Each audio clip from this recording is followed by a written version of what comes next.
Yet there are sentiments that at least a DCP party is making inroads in that area. Do you feel the pressure, or what do you expect tomorrow? Did you saw us going there in full entourage and force to go and campaign? Did you see elected leaders going there? Did you see the deputy president? Did you see the president going there? That's how confident. The ground is settled, and we know that it is UDA to win.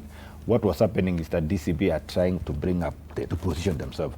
That's why they pumped all the pressure and resources into that to position themselves, and by virtue of trying to penetrate what is perceived to be a backyard of the current president. So it is something that was acceptable. Just wait for the outcome after tomorrow. The winner, the candidate will win by landslide, because there is a silent majority.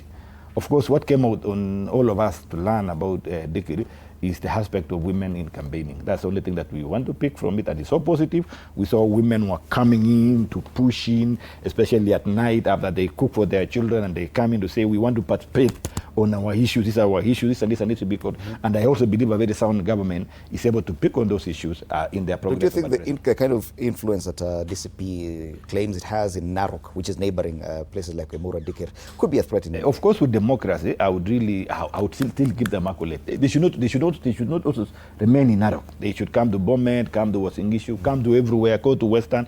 And the aspect of competition, contest is that one. You move and you position yourself, so that in the long run, when you have the winner deserves. And you're confident. So, and we are confident, of course, on our side. So, Emurua Dikirr, please relax. We have no problem. The winner is UDA, right, because we know we have. Otherwise, if there were real issues, you would have seen all of us going there.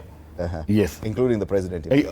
Even us alone. If you would have counted the number of members of parliament on UDA going there, it would have shown you there is a risk. Right. Because there was no minimal risk. Unlike you'll see us going to Ol Kalou. I don't want you. We have to take that seat by all means. We have to and but Aurero, allow me to skip you on this because Ol Kalou is proving to be something else even for the united opposition, if I may call it that. Dates for that only days after DCP party done the same. Why is that? What does this mean? Allow me to first, and I'm going to answer that question very quickly. Allow me to correct Ruto. ODM is not the oldest party-serving party. The oldest party is KANU. So it's important that he gets to remember that. And he says that... Is KANU still existing? And he... Vibrant. Honorable, yes, please. Okay. He says that President Ruto and his brigade have not been to Emurua Dikirr because they don't think that they are under threat. And so has Rigathi Gachagua, who has a strong candidate there. He has not been to Emurua Dikirr, and he's not going to go there. We have not been there. He has not sent anybody there. So actually what's happening is that,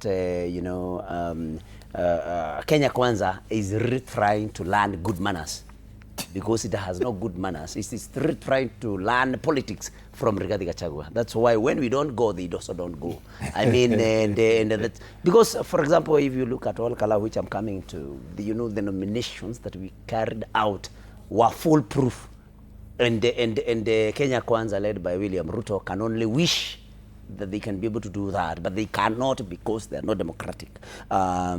So he says that, Ruto says that we should also go to other places. He has said Narok and what have you. I just want to ask him, if he gets an opportunity to talk to President Ruto, to ask him to allow us to move freely in this country and not to interfere with us. Nobody doesn't know what happened in Narok. Nobody doesn't know what happened in Narok. Nobody doesn't know what happened in Narok.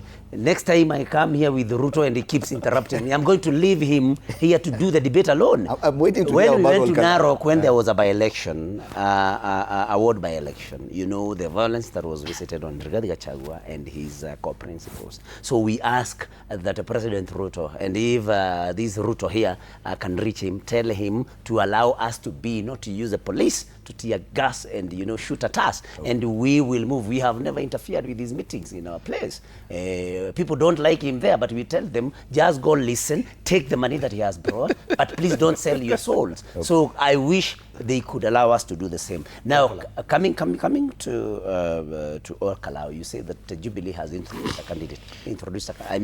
They unveiled a candidate yesterday. Yes, we are a democratic. DCP means democracy for the Citizens Party. You did not do that in Mbere. No. For the same reasons we're talking about. That time, and I can tell you, and I don't speak, I'm not the official spokesperson of DCP, and I can tell you it was a mistake that we made, and only fools don't learn. So we are saying, let Jubilee come.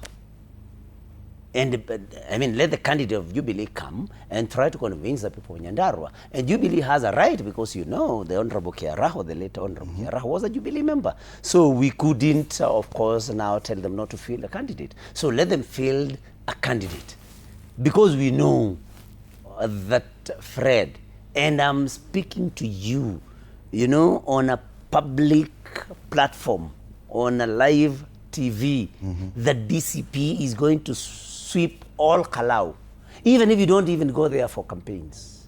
And you don't even need any other evidence. You just need to look at the turnout of nominations. Won't this cause any strain in the United Opposition, having two parties go for a contest like this? No, a heated one at that. It won't. First of all, even, but let me not say that. First of all, I mean, that's a DCP, you know, zone, and you even saw, I mean, during the burial ceremony, you know, everybody knows who was calling the shots there. There were just two sides. There was DCP and there was, of course, President Ruto with, I don't know whether he's actually UDA or Kenya Kwanza or blood-based or bread-based, but there was President Ruto's outfit, and yes, okay. and Bonorero, you'll have the final so for the sake of peace. So Fred, the competition there, in fact, there is no competition. So that is something that you're confident. Let you believe, even if Wiper wants to bring a candidate, we are okay. All right. We have no worries about Ol Kalou. And Emurua Dikirr, just wait and see.